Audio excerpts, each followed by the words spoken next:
Doctor ये दूसरा ये बताइएगा कि ये छड़ी आपके पास है, ये क्या है इसका राज है कि ये छड़ी लेके आप उर्स पे जब जाते हैं या किसी फंक्शन पे, तो ये राजा माजिद साहब हैं, बाबा जी के काके सेक्रेटरी भी बाबा जी ने कहते थे, मेरे से बहुत सीनियर हैं।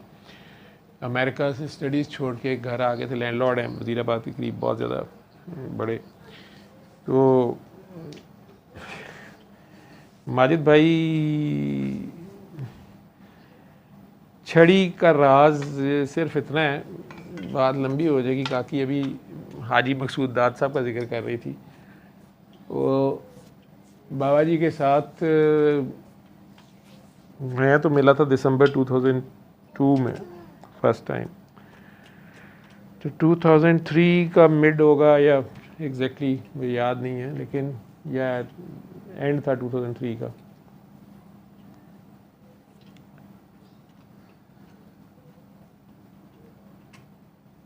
लंबा वाक़या इस टाइम पे। ब्रीफ आंसर दे दूं या पूरा सुनाऊं? फिर आप लोग कहते हो आप लंबी बात करते हैं, मैं उसका असल में रेफरेंस टू द कॉन्टेक्स्ट समझा रहा होता हूँ तुम लोगों को। मुझे पता नहीं होता था उस वक्त तो इन चीज़ों का। तो बेसिकली मैंने हाजी मकसूद दाद साहब का नाम भी सुना हुआ था, और वो मॉडल टाउन में ही काम करते थे, मेरी रिहाइश भी उधर थी। मेरी मुलाकात नहीं थी उनसे। बाबा जी के एक काके थे, मेरा ख्याल है जितने काके ये पढ़ी लिखी क्लास में हैं उनमें वो सीनियर थे। अंसर साहब अभी भी हैं, आई थिंक एटॉमिक एनर्जी में थे। राजा माजिद साहब की भी शायद दोस्ती वोस्ती उनसे यह ताल्लुक़ था। शाकिर भाई भी उनके बाद ही हैं, ये सब इकट्ठे एक दौर के हैं, आगे पीछे के। लेकिन अंसर साहब पहले के थे। एक गुजरात वाली वीडियो है, उसमें हैं भी, मूछें बड़ी तीखी सी उन्होंने रखी हुई हैं, बाबा जी के पास बैठे हुए हैं, बात कर रहे हैं वाइट शर्ट में। तो अंसर साहब ही के आगे से कुछ जानने वाले बनते थे काके। ये चेन मैं आपको बता दूं, दुआ कराने वाला कौन कहाँ से बीच में से निकल जाता है, रहता है नहीं रहता है, या उससे रहता है कि नहीं। बाबा जी अंसर साहब को बहुत टाइम देते थे, उन्हें जाके मिलते भी थे। अंसर साहब उसी वीडियो में कह रहे हैं कि ये अली हक कहते थे, तो मुझे बहुत गुस्सा चढ़ता था, तो मैंने मना करता था। लेकिन जिस दिन मेरे पे वो गुजरी बात, तो फिर मुझे समझ आई कि अली अल्लाह का नाम भी है। और वो कैसे वो उसने रेट कर रहे हैं वो गुजरात वाली वीडियो में। बाबा जी जब बहुत जज़ब में होते थे शुरू के दिनों में, तो कई बार वो एकदम से उठ के वो छड़ी पकड़ी हुई घूमना शुरू कर देते थे धमाल सी, और अली अल्लाह अली रब बोलना शुरू कर देते। तो उनके अंदर से निकला तो बोली जा रहे होते। लोग जिसको नहीं समझ है वो नाउज़ बिल्लाह अस्तगफिरुल्लाह के शायद हज़रत अली को कह रहे हैं, जो अली अल्लाह का नाम भी था। तो फ़कीर की हैं जो भी हालतें होती हैं किसी की, आप छोटी छोटी कैफियत, आप तो खुद ही कह रहे हो ना कि हमें नहीं पता चलता कि एकदम हार्ट बीट तेज़ हो जाती है, गर्मी लगना शुरू हो जाती है, रोना आ जाता है। ज़िरवा की ये चीखों की आवाज़ें आप लोगों को आ रही हैं, हर बंदा उसके ऊपर जो बीत रही है वही जानती है। ठीक है, मैं अभी गलत नहीं कहता कि यहाँ जितने मर्जी आप लोगों की बर्दाश्तें होंगी, आप में भी वो भी सैयदादी, आप में से कई सैयदादियाँ बैठी होंगी, बर्दाश्तें, वो सारी चीज़ें। मेरा ख्याल इस कमरे में जितने लोगों की दर्द है ना, वो मिला के भी उसकी दर्द ज़्यादा है, और वो फिज़िकल भी है और स्पिरिचुअल भी है। कभी कम होती है ज़्यादा, कभी ठीक होती है। अल्लाह बेहतर जानता है कि अल्लाह उससे क्या काम ले रहा है या क्या लेना है। 3 हॉस्पिटल्स में भागी फिरती है। तो अंसर भाई ने बाबा जी को बताया कि उनके कोई जानने वाले थे या किसी ने उन तक पहुँचाया। एयरफोर्स के स्क्वाड्रन लीडर थे सलमान इमाम साहब। तो उन्हें ल्यूकीमिया शायद सस्पेक्ट कर रहे थे, ब्लड कैंसर। उनका हाई ग्रेड फीवर था, जो मुझे अब बात थोड़ी सी याद है, मैंने तो बहुत बाद में सुनी ना बातें। ये लोग जब कभी बाबा जी की महफिल में आते थे, बाबा जी ने कहते होते अपना तारुफ कराओ, तो कैसे मिले थे क्या था। तो वो उस बंदे को वो अपना पहली दुआ सारी नरेट करनी होती है या बोलता था। बाबा जी की महफिल अमूमन ऐसी होती थी, उसमें जो नए बैठे होते थे उनमें से कईयों को हौसला हो जाता था ब्लड कैंसर वालों को, अगर ये बंदा ठीक हो गया 5 साल बाद ज़िंदा है, मैं भी बच जाऊंगा, या कुछ इस तरह करके। तो सलमान साहब आई थिंक पिंडी थे उन दिनों। वो काफ़ी ज़्यादा उनको 104-5 फीवर, और शरीयत पे बहुत तबलीगी, दाढ़ी और वो सारा उनका वो चक्कर था। तो वो अंसर साहब को जब पता चला, और अब उनकी वो डायग्नोसिस भी कंफर्म नहीं, फिर बोन मैरो होनी थी या पता नहीं क्या, वो उस तकलीफ़ में, बोन मैरो की अपनी तकलीफ़ होती है। वो सलमान साहब के लफ्ज़ों में कि मैं उससे लर्ज रहा था कि यार क्या फिर ये, और डायग्नोसिस भी नहीं हो रहा, बुखार भी नहीं डॉक्टरों से ठीक हो रहा, बुखार ही बहुत ज़्यादा 104-105 होता था। तो बहरहाल वो शायद बाबा जी के पास ले आए उन्हें उठा के। बाबा जी ने उन्हें वहाँ के किसी काकी को का धमाल लगा और काके मेरे को ठीक कर या पता नहीं क्या। उसे कहा, वो शरीयत का बंदा, नमाजी परहेजगार, 104 उसका बुखार, उसे कह रहे हैं काकी के पाँव को देख मौलवी तेरा बुखार उतर जाएगा। अब वो परेशान है कि ये मुझे कहाँ ले आया आंसर या कुछ। एनीवेज वो सलमान साहब की वर्डिंग में यही है कि मुझे तो वहाँ समझ नहीं आई। मुझे इतना पता चल रहा था कि थोड़ी देर बाद ही पूरा कमरा घूम रहा था और जो कुछ मैं देख रहा था, मैं इस्तिग़फ़ार भी पढ़ने की कोशिश कर रहा था या मुझे समझ नहीं आ रही थी कि मैं पहुंचा कहाँ हुआ हूँ, ये मेरे सामने सीन कहाँ का आ रहा है और ये जगह कौन सी है और ये लड़की ना, मैं क्या हो रहा है मुझे। तो बंदा जो पढ़ा लिखा होता है वो सोचता है कि अच्छा नहीं है, मेरे पे हेलुसिनेशंस हो रही हैं, कुछ हो रही है। तो बहरहाल वो काफ़ी उनकी हालत जो थी वो बाद में गुनूदगी में चले गए या इस हालत में हो गए कि उन्हें उठा के गाड़ी में डाला गया और कमरे में छोड़ गया कोई। वो कहते हैं कि अगले दिन मैं उठा तो मेरा बुखार भी उतरा हुआ था और मेरी कंडीशन मेरे जिस्म की ये कहती थी कि मैं ठीक हूँ। तो बाबा जी ने उनका नाम रखा हुआ था कंजरी दुआ का मूजद। उन्हें कहते थे ओए कंजरी दुआ के मूजद, अपनी कहानी सुनाओ या अपनी दुआ बताओ। तो सलमान इमाम साहब ने फिर बहुत काम किया, एयरफोर्स में स्क्वाड्रन लीडर थे, करते हैं अभी भी वो काम अपना वो करते हैं। उन्हीं के बल्कि लाहौर में एक आगे इरफान साहब हैं, उन्होंने भी सेपरेट बहुत अब काम कर रहे हैं। मैं इन सारों के मुकाबले में कुछ नहीं हूँ जो आप लोगों को लगता है, बहुत सीनियर लोग हैं। उनके आगे से काके थे हाजी मकसूद दाद साहब, मेरी इतनी चेन है, और वो भी काम कर रहे थे। अब जाहिर बात है जिसने जिससे दुआ की होती है ना, वो उसके लिए तो वही बहुत चीज़ होता है। और वो दौर था जब बाबा जी इतनी सख्ती करते थे कि तुमने अगर मेरा नाम लिया ना या मेरे पास तुमने किसी को नहीं लेके आना। हत्ता कि ये भी होता था कि तुमने अपने घर वालों को भी मेरा नहीं बताना, ठीक है। दुआ बल्कि कहते थे कि घर वालों को तो दुआ कराने ही ना, तुम बाहर ही कराओ जो भी करानी है। तो उसमें अगर कई बार ये लोग आपस में बैठ जाते थे किसी जगह पे, बाबा जी अगर इकट्ठा करते भी थे, ये जो उन्होंने सेग्रीगेट किया ना, ये एक्सपीरियंस उनका या उनकी हिकमत जो भी थी कि वो 24/7 ये काम तो करते थे, लेकिन फिर आहिस्ता आहिस्ता जब जो लोग काम कर रहे होते ना, उनकी आपस में जेलसियाँ और वो बहुत हो जाता है ना, रश्क या जेलसी या कंपटीशन और बहुत कुछ आता है। सारे तो नहीं उस लेवल पे या उस तरह होते, हर एक का ज़र्फ़ अपना अपना होता है। तो बाबा जी फिर अलग-अलग इन लोगों को मिलते थे या अलग डेज़ पे बुला लेते थे। तो उसमें फिर जो जिसे कहते हैं कबूतर बा कबूतर और बाज़ बा बाज़, उन्हें भी आहिस्ता आहिस्ता आपस में कर देते थे। ये भी हो सकता है कि आपको मैंने दुआ कराई हुई है, मैंने बाबा जी से पूछ के आपको बुलाया है, तो आप आई हैं और शायदाबाद जी के घर आई हैं। तो थोड़ी देर बाद बाबा जी ने आपको कह दिया कि तुम ना शायदा से राब्ते में रहो। अब दुआ तो मैंने आपको कराई हुई है, लेकिन बाबा जी मैं इन चीज़ों को बॉदर नहीं करता, मुझे यही नहीं पता होता था। बल्कि कई बार ये सीनियर लोग ये भी करते थे, इनमें से कई होते थे, वो अलहदा से आपको पूछ लिया, आप अच्छा कहाँ होते हैं, ये होते हैं, ये मेरा नंबर है या मेरे रखा, मुझे पता ही कौन नहीं है, और बाद में आपका डायरेक्ट किसी और से ताल्लुक़ चल रहा है, मुझे उसकी परवाह नहीं होती थी। बाबा जी ने हंस हंस के कई बार मुझे कहना, वो ये अच्छा गडरिया जो होता है ना, वो अपनी भेड़ों की हिफाजत करता है। तो मैं कहा बाबा जी मैं भेड़ हूँ, गडरिया हूँ, क्या हूँ, मेरे तो ख्याल में मैं भेड़ हूँ आपकी। तो मैं याद कहना तू पागल ही। मैं ऐसे ही उनके साथ होता था। और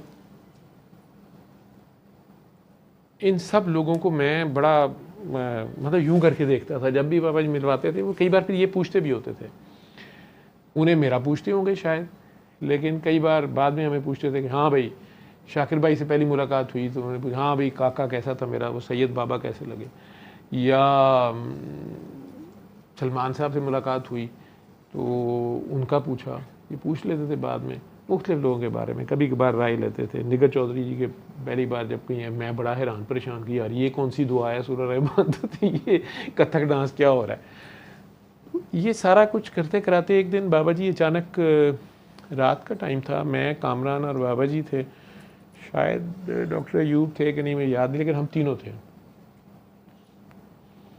मेरे घर के बिल्कुल करीब मेरे अब्बा के फर्स्ट कज़न भी हैं, उनका घर है एच ब्लॉक में। बाबा जी ने एकदम गली उस साइड में मोड़ी और कहते गाड़ी स्लो करो। मैं हैरान हो गया कि शायद इधर जाने लगे हैं, काफ़ी बड़े घर हैं वहाँ पे, 126 H 127 H, लेकिन उन्होंने उनसे अगले घर में रखवाई। और वो साहब बाबडा के तो बड़े अफसर थे, 2 भाई थे शायद, if I am not wrong शायद अकरम और शुएब इस तरह करके नाम लिखे हुए थे बाहर। याददाश्त मेरी अब जितनी है, मैं if I am not wrong, वो अंदर चले गए हम लोग। पता चला कि बाबा जी तो वहाँ बहुत पुराने वो बाबा जी को जाने, वो बड़े हैरान बड़े खुश सारे। और एकदम वो वहाँ जिक्र भी हुआ कि हाजी साहब भी आए हुए हैं। हाजी साहब का जिक्र बेसिकली मैंने डॉक्टर मैमूना से सुना था। डॉक्टर मैमूना की जो कहानी थी ये उनकी वालदा की, वो जब फर्स्ट टाइम मिले थे बाबा जी से, तो वो फर्स्ट टाइम उन्हें को जो कि लेके गया था वो हाजी मकसूद दास साहब की महफिल में मॉल टाउन में लेके गया था। तो वहाँ पे डॉक्टर साहबा की जो हालत थी उसमें उन्होंने जो भी उन्हें क्वेश्चन वैश्चन किए, तो हाजी साहब का टेम्परामेंट कुछ और था, वो गुस्सा खा गए कि ये कौन गुस्ताख है या कुछ जो भी उनका स्टाइल होगा। उन्होंने शायद सलमान साहब से या इरफान साहब से, जो भी उनसे सीनियर थे, उनसे शायद बात करने की कोशिश की, लेकिन बाबा जी ने उससे पहले ही उन्हें कह दिया, या जहाँ जिक्र हुआ वहीं मॉल टाउन किसी और एक बी ब्लॉक में घर होता था, वहाँ शायद महफिल होती थी। तो उन्होंने कहा नहीं नहीं, वो काकी जो बात उन्होंने सुनी, उन्होंने कहा ना ना ना, वो काकी तुम लोगों के काबू नहीं आएगी, वो तुम्हारी नहीं है, उसको ले आओ मेरे पास फ़ौरन ले आओ। तो ये फिर बाबा जी की वही शायद निगर चौधरी जी वाली ही महफिल थी, इस तरह की धमाल पे दुआ होती थी उस वक्त। तो ये कहीं गई तो वो उनकी वालदा बहुत ही शरीयत की पाबंद हैं, डॉक्टर साहबा जो हैं सैयदजादी हैं, PhD डॉक्टर हैं या शायरा भी हैं।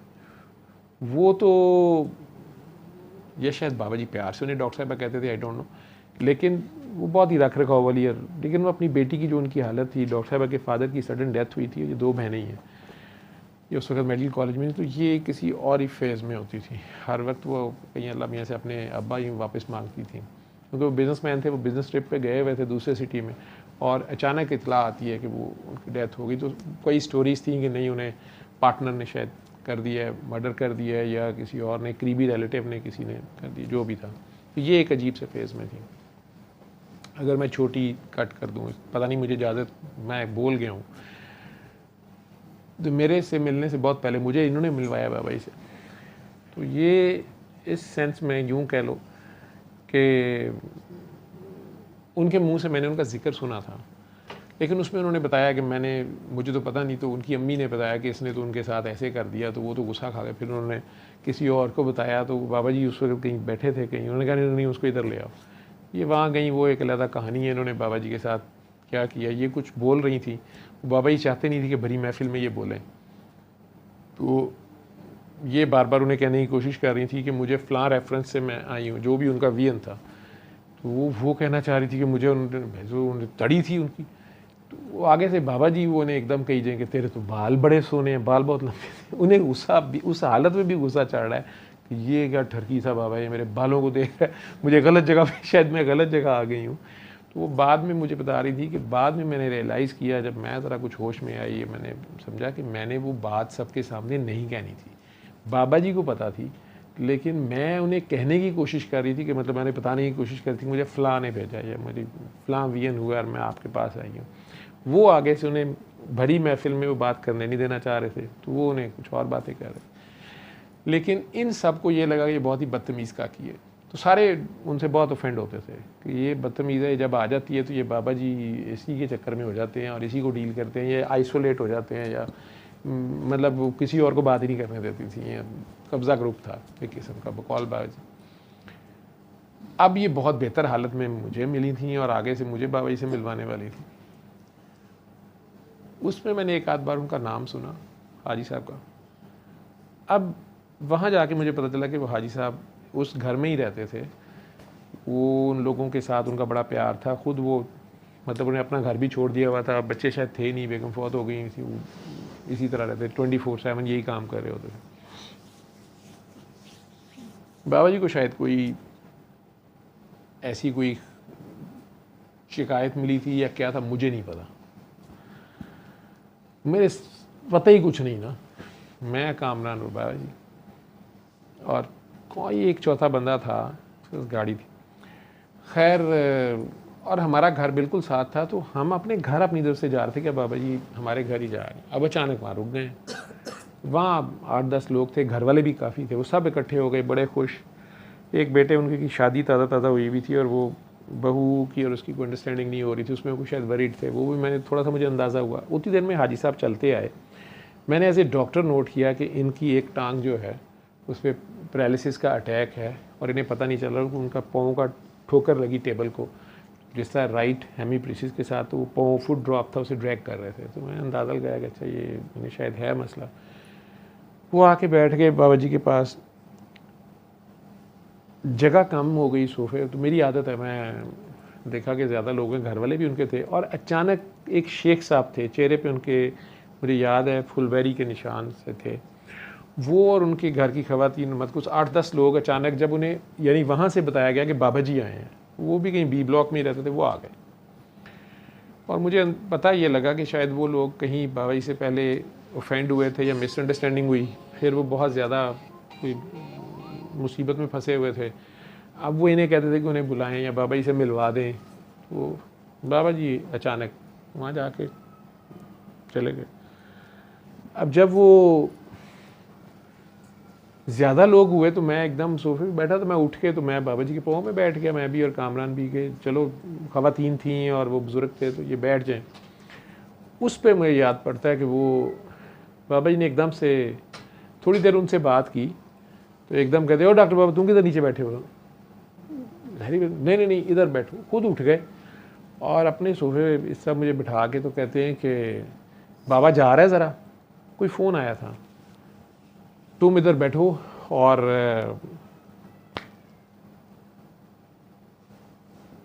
इनके सवालों के जवाब दो।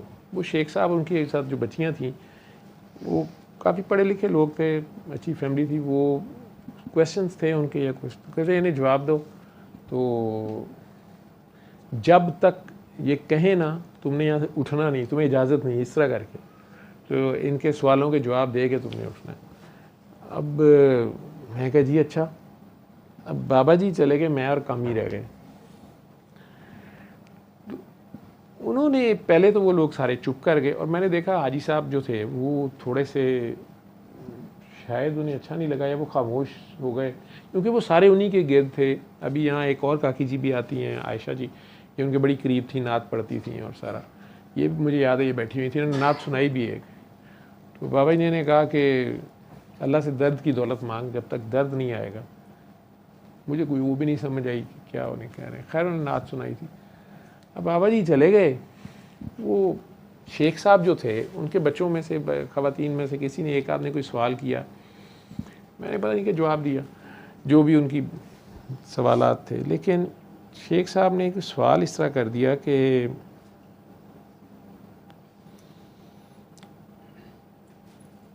अगर बंदे का एक जगह से काम ना हो, जो एग्जैक्ट लफ्ज़ तो मुझे भूल गए, लेकिन जो उनका क्वेश्चन कुछ इस तरह का था कि देखें जी, बंदा बाज़ार जाता है, एक शॉप से चीज़ नहीं मिलती, दूसरी पे जाता है, तीसरी पे जाता है, तो ये अल्लाह वाले जो होते हैं, इनमें ये क्या जेलसियाँ होती हैं कि जी आपके पास जो आया है तो वो किसी और के पास ना आ जाए, तो उसका सत्यानाश ही मार देते हैं। अब मुझे कोई बैकग्राउंड नहीं पता, मुझे किसी चीज़ का नहीं पता कि ये किस रेफरेंस से बात हो रही है, किस रेफरेंस से नहीं हो रही है।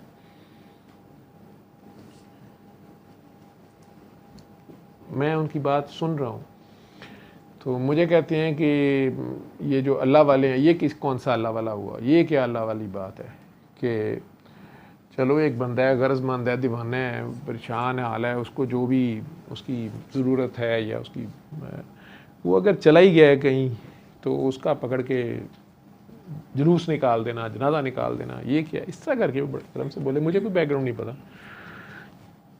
मैंने कहा देखिए जी, मुझे तो, मेरा नहीं ख्याल कोई अल्लाह वाला ऐसे करता है, लेकिन सिस्टम जो होता है, मेरी जो अंडरस्टैंडिंग है, ये किसी किस्म की वायलेशन को बर्दाश्त ही नहीं करता और हार्ड एंड फास्ट रूल्स हैं। आपका जहाँ से हिस्सा है, मैंने कहा आपने एक यूनिवर्सिटी में दाखिला लिया, वहाँ पे आपकी कंपार्ट आ गई, वहाँ से आप पास नहीं हो रही है, उन्होंने आपको थीसिस दिया कि ये करो, ठीक है, आप उनसे डिग्री मांग रहे पीएचडी की, उन्होंने कहा चाहिए रिसर्च करके लाओ, वो आप कर नहीं रहे, और आप एक केमिस्ट्री ब्रांच की बजाय आप फिज़िक्स में जाके उन्हें कहें कि मेरा थीसिस लिख दें, ठीक है, या दूसरी यूनिवर्सिटी में जाके कहेंगे बाकी सारा कुछ मैंने कर लिया, तो थीसिस आप मेरा करा दें तो डिग्री मुझे मिल जाए। तो मैं क्या, कोई भी यूनिवर्सिटी इसको नहीं करेगी, मानेगी। वो आगे से फिर अजीब सा, मुझे बैकग्राउंड तो पता नहीं था, उन्होंने कहा नहीं जी लेकिन अल्लाह वाले देखें जी गरजमंद दीवाना होता है। अब अगर उसका पता नहीं कैंसर नहीं ठीक हो रहा या उसकी बेटी की तलाक हो रही है, वो एक अल्लाह वाले वो कह रहा है जी दुआ करो, कहता जी 7 दिन सूरत रहमान सुनो, वो को टाइम ही नहीं गा, वो एक दूसरे बाबे को चला गया है।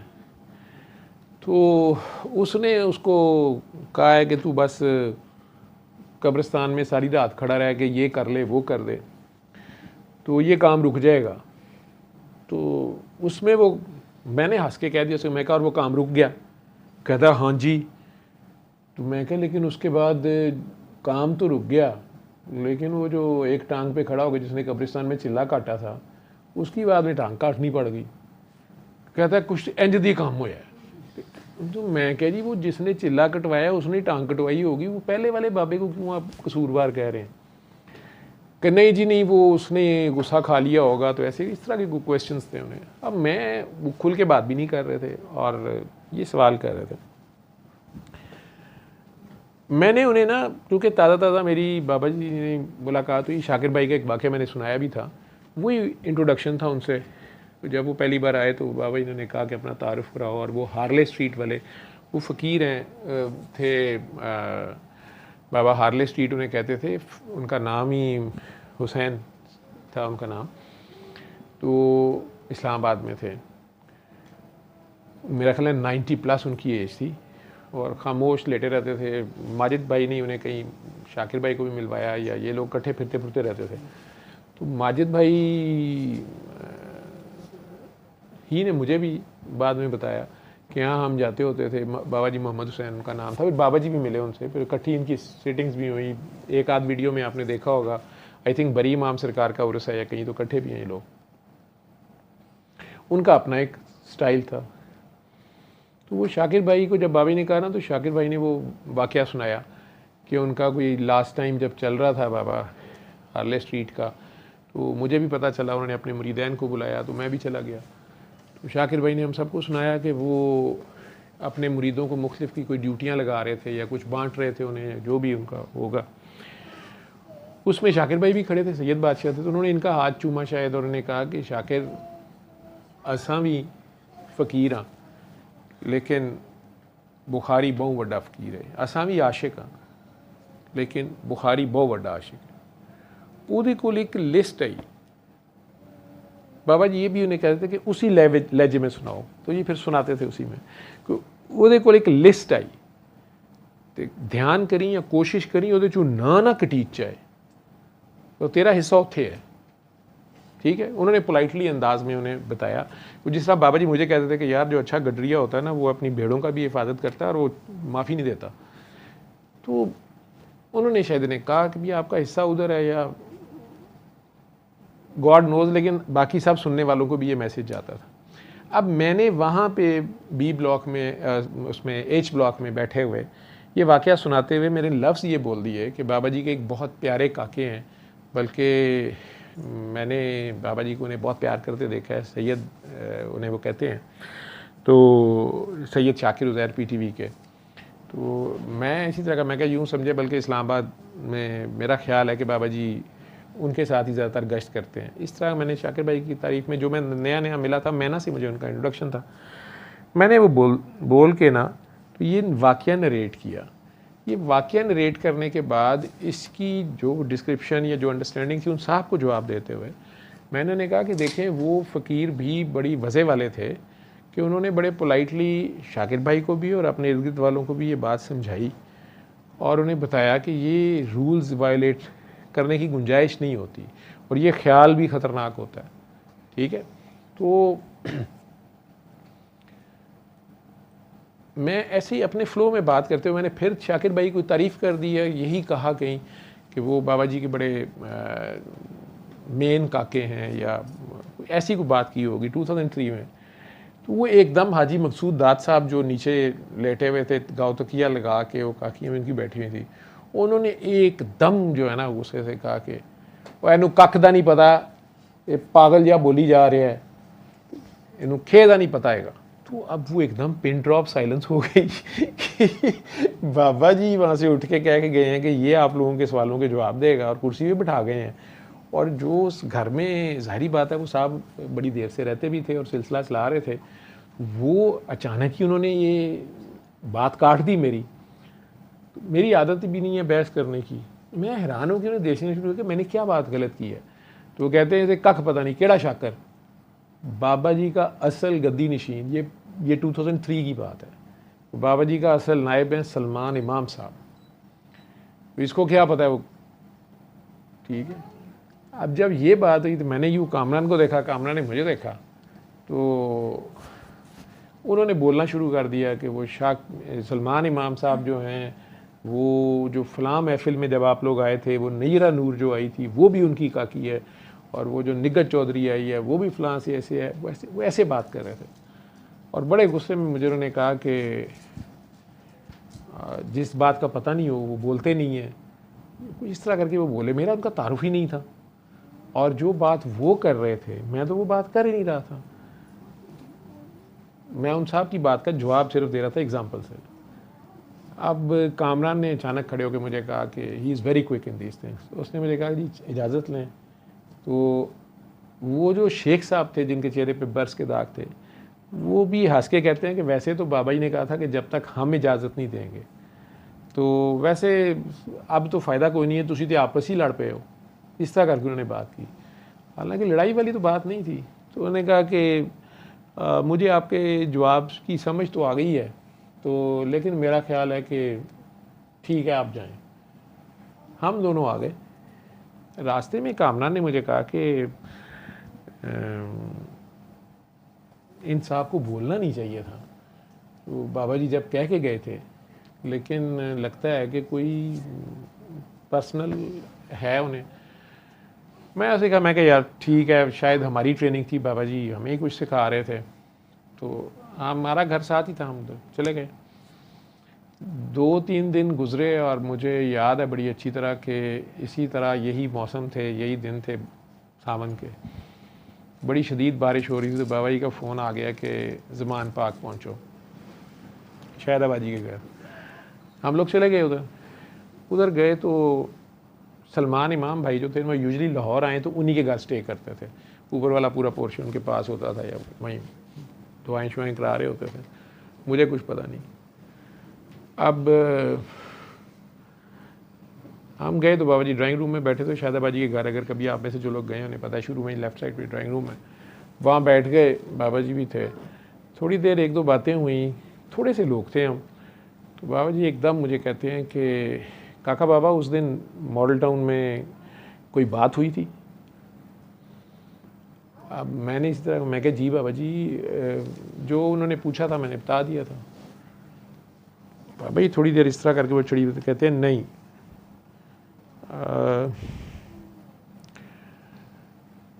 जो मुझे रिज़ल्ट चाहिए था वो नहीं मिला मुझे, वहाँ कुछ हुआ है। तो अब मुझे समझ आई कि बाबा जी कुछ पूछ रहे हैं ना। तो मैं चुप कर गया, कामी को देखा। तो कामी ने मुझे मतलब हंस के दिखा दिया कि कामी तो बोलता नहीं था। मैं चुप। तो मुझे एकदम कहते हैं कि मुझे ना एग्जैक्ट बताओ उस दिन क्या क्या हुआ था।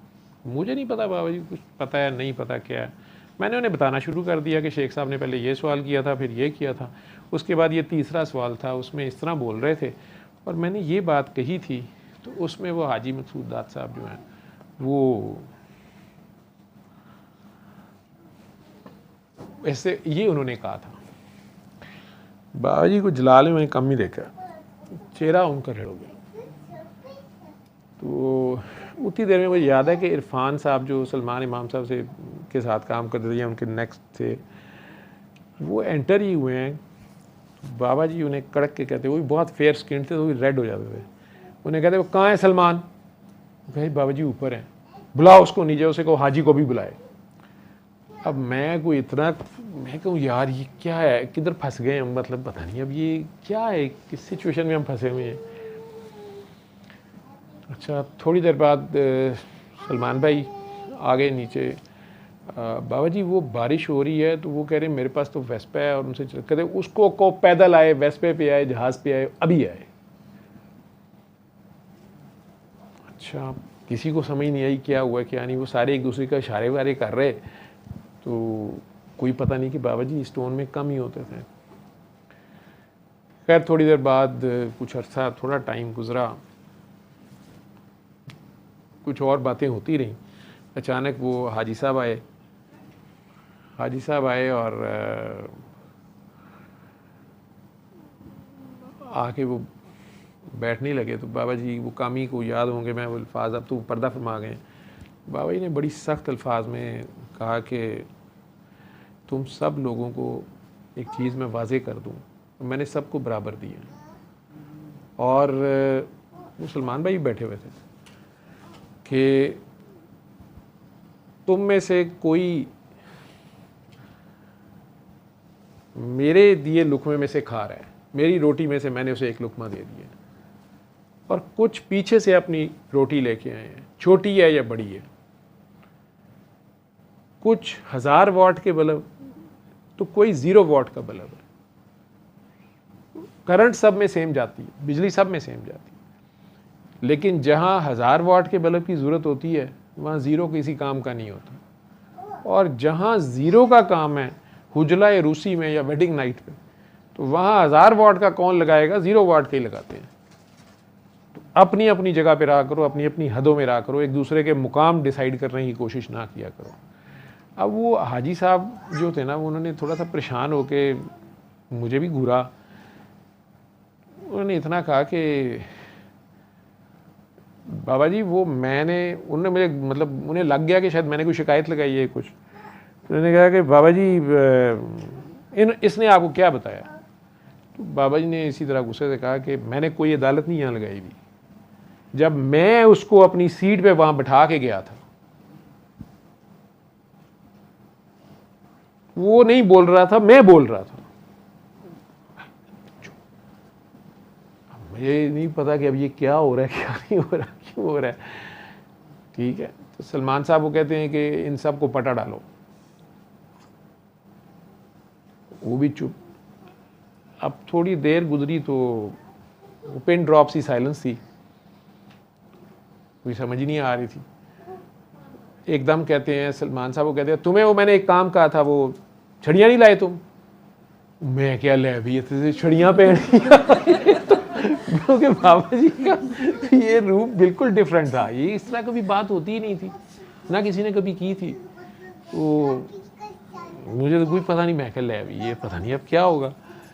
वो खैर सलमान साहब खैर फटाफट उठे, जी जी बाबा जी वो हो गया काम, मैं लेके आता हूँ। वो सलमान साहब गए तो मुझे याद है कि वो 2-3 छड़ियाँ उनके हाथ में इस तरह की थी, स्टिक्स, वो उन्होंने ला के, ये आर्मी स्टिक्स होती है, इसमें एयरफोर्स की थोड़ी डिफरेंट होती है सारे, और उन पे इंसिग्नियाज बने होते हैं, और बाहर से मलेशिया से या पता नहीं कहाँ से बन के आती है, स्पेशल लकड़ी भी स्पेशल होती है। तो अब वो यहाँ पे तो मिलनी मुश्किल थी, अब मुझे नहीं पता उन्होंने कहाँ से अरेंज की, क्या किया क्या नहीं किया।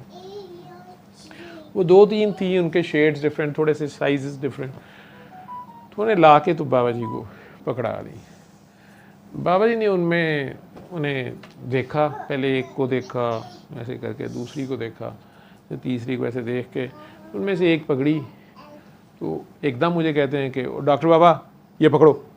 अब मैंने पकड़ ली, तो ये कल से तुम हॉस्पिटल में इसको पकड़ के राउंड करोगे। इत्तेफाक हॉस्पिटल में, मतलब डॉक्टर ने स्टेथ डाली हो, स्टेथ पकड़ी हो, वो तो ठीक है, अब आईसीयू के अंदर वो छोटी पकड़ के राउंड कर रहा है। तो मुझे कहते हैं कि ये कल से ये तुम पकड़ के तो ये ही राउंड करोगे, ड्यूटी पे ये लेके जाया करो साथ। अब ये स्टिक उन्होंने मुझे पकड़ा दी, 2 वो टेबल पे पड़ी थी। तो मुझे याद है कि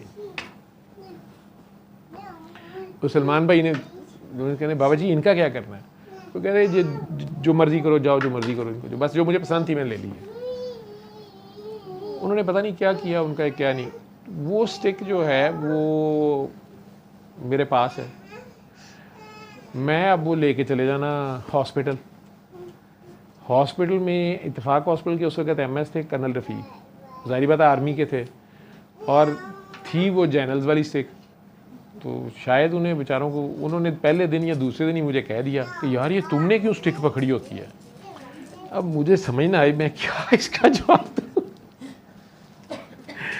मैंने कहा जी वो मेरे ना बुज़ुर्ग हैं, तो उन्होंने मुझे कहा कि मैं हाथ में रखा करूं, तो कहते हैं कोई टूना है कि पता नहीं टोटका है।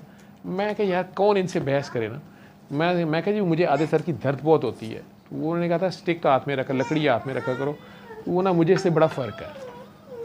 अच्छा यार, लेकिन बहरहाल वो ना पेशेंट्स ने कई ने इतराज़ किया है कि डॉक्टर ने सोटी फड़ी होती है कि तुम्हें पता है VVIP के मरीज़ हैं, तो वो ना वो कहते हैं ये तो डराते हैं हमें। मैंने भी उन्हें हंस के आगे से कह दिया, मुशर्रफ साहब का दौर आ गया हुआ था। मैं क्या सर, उन्हें याद आ जाता है ना कि हर 10 साल बाद तो इस मुल्क में TV पे अचानक एक बंदा आता है इसी के साथ, वो कहता है मेरे अजीज़ हमवतनों, ठीक है। तो मैं क्या जी, वो कहती होंगी स्टिक किधर चले गई है। वो खैर उन्होंने हंस के तो मुझे कहते मैं मौज़म साहब मेरे हेड ऑफ डिपार्टमेंट, मैं उन्हें शिकायत करूँगा, ये यार तुम्हें सर दर्द वर्द की गोली खा लिया करो यार, ये तुम ना, मेरा तो ख्याल है मियाँ साहिबान वैसे भी ऑफेंड हैं, अभी तो वो गए हुए हैं, ये ना वो मियाँ फैमिली में से कोई गुस्सा खा जाए कि ये फ़ौजी स्टिक जो है ये क्यों लेके इधर फिर रहा है, तुम्हें पता है वो काफ़ी ज़्यादा उन्हें रगड़ा लग रहा है। मैंने भी ऐसे कह दिया, मैं क्या सर जो थानू बर्दाश्त कर रहे हैं तो स्टिक भी बर्दाश्त कर रहे हैं। जनरल जागा तोहफा देते, रिटायर्ड कर्नल। तो खैर वो बात आई गई हो गई। काफ़ी दिन मुझे कभी नर्सेज, कभी डॉक्टर्स, कभी कुलीग्स, कभी पेशेंट्स वो एतराज़ करें, सवाल करें, टॉन्ट करें, मजाक करें, लेकिन मैं लेके जाता रहा, स्टिक को पकड़ के चले जाना, मैंने राउंड करना साथ। मौज़म बेग मिर्ज़ा साहब ने भी एक दिन मेरे से 1-2 बार पूछा, मैंने उन्हें भी यही बात कह दी, अब स्टोरी एक ही रखनी थी, मैं क्या करता। उन्हें बाबा जी का सूरा रहमान का पता था। तो एक दिन अचानक हॉस्पिटल में अनाउंसमेंट सिस्टम है, उसमें अनाउंसमेंट हो गई कि डॉक्टर जावेद आउटडोर में फ़ौरन रब्ता करें। मैं आउटडोर में फ़ोन किया तो जी मौज़म साहब अपने कमरे में बुला रहे हैं, फ़ौरन आ जाए। मैं ऊपर गया, मैंने कहा शायद कोई पेशेंट है या कोई कंप्लेन है। मैं ऊपर गया तो आगे जनाब मौज़म साहब के कमरे में बाबा जी और कर्नल MS साहब ही बैठे हुए। अब मेरे एक हाथ में स्टिक और गले में स्टिक और मैं एंटर हुआ हूँ कि मुझे तो नहीं पता कि बाबा जी अंदर आगे बैठे हुए हैं। तो मेरी ऐसे नज़र पड़ी तो ये तीनों कमरे में, मौज़म साहब भी और कर्नल रफ़ीक साहब और बाबा जी। अब एंटर होते साथ ही बाबा जी कहते हैं, ओए पागल, ये तू हॉस्पिटल में डंडा लेके आया होता है। मैं बाबा जी, वो फिरौन लरस रहे हैं। ठीक है,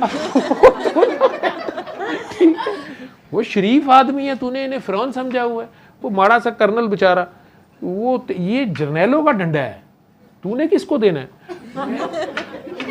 मैं कहूँ कि रुके तो मैं कहूँ शायद बाबा जी भूल गए हैं कि बाबा जी ये आपने मुझे कहा था कि स्टिक लेके फिरो। वो बात नहीं करने दे रहे। खबरदार, तुम्हें मेरा आज से हुक्म है। वो डॉक्टर साहब मस्कीन आदमी है, सादे आदमी हैं, दुरूद शरीफ की किताबें बांटते हैं, मौसा किताबें दुरूद पढ़, ठीक है, उन्हें तो डंडे दिखाता है। वो कह रहे हैं जी कि मरीज़ भी डर रहे हैं, हम भी डर रहे हैं, ये अकेला बंदा इधर बदमाश बना हुआ है। खबरदार, ये कल से जो है ना घर रख के आया करो। डॉक्टर हो, मैं कह जी ठीक है। पित्ता पानी हुआ हुआ उनका, रंग देखो उनके सफेद। वो हंसी भी जाए और वो कर्नल साहब कही जाए, डॉक्टर साहब मैं नहीं किया, वैसे काफ़ी खराब थी, मैं कहा नहीं, मौज़म साहब ने बात की है। मौज़म ओहो नहीं तुसी जिक्र किया, तुसी क्या मैं बुजुर्गां नाल गल की। मेरी न्यूसेंस वैल्यू तो थी, बदतमीज़ में बहुत था, लेकिन बाबा जी ने चेंज ही कर दिया था। मैं खैर चुप खड़ा, मुझे मतलब शुक्र है मैंने ये बोंगी नहीं मारी कि बाबा जी की बात खत्म हो तो मैं कहूँ बाबा जी आपने खुद ही तो कहा था कि तुम सोटी लेके जाएगा, था वो ऐसे ही। लेकिन उन्होंने अचानक जिस तरह वाइंड अप किया, जाओ खबरदार, अब ये डंडा पकड़े फिर खड़ा है, जाके राउंड कर अपना, जाके इसको रखो घर से, कल से घर रख के आया करो। डॉक्टर का क्या काम है डंडों के साथ। अल्लाह जाने क्या कहानी थी, क्या उनका मकसद था इसके पीछे। बाद में भी कभी कभार किसी जगह बुलाते थे, ये कुछ दरबारों पे, कभी दाता साहब या कुछ, तो उन्होंने कहना कि वो बाबे ने जो छड़ी दी थी वो साथ लेके आओ। 1-2 उर्स थे, एक म्यो हॉस्पिटल के पास एक दरबार है, ये गवर्नमेंट कॉलेज और लॉ कॉलेज के साथ गली है, उसमें एक छोटा सा दरबार है। वहाँ मुझे बुलाया तो कहते हैं वो उर्स है, उन्होंने कहा तो एक कामी को कहा कि चादर लेके आओ, चादर भी चढ़ानी है, और ना वो डॉक्टर को वो छड़ी साथ लेके आए, पता नहीं क्या कहानी थी इसकी। मैं चला गया, इसी तरह बुल्ले शाह एक बार लेके गए तो मुझे कहते वो स्टिक साथ लेके आओ, साथ लेके चले गए। मुझे नहीं पता कि इसकी क्या कहानी थी। अब मैं कभी दरबार जाता हूँ जब उर्स पे, तो ये एक उनकी कह लें याद है, तोहफ़ा है, प्यार है, तो वो मैंने उस दिन पकड़ी होती है। ठीक, बाकी इन्हों दियाँ ਇਹੋ ਹੀ जानन। ठीक है माजिद जी, ये सारी कहानी थी, मुझे नहीं पता आप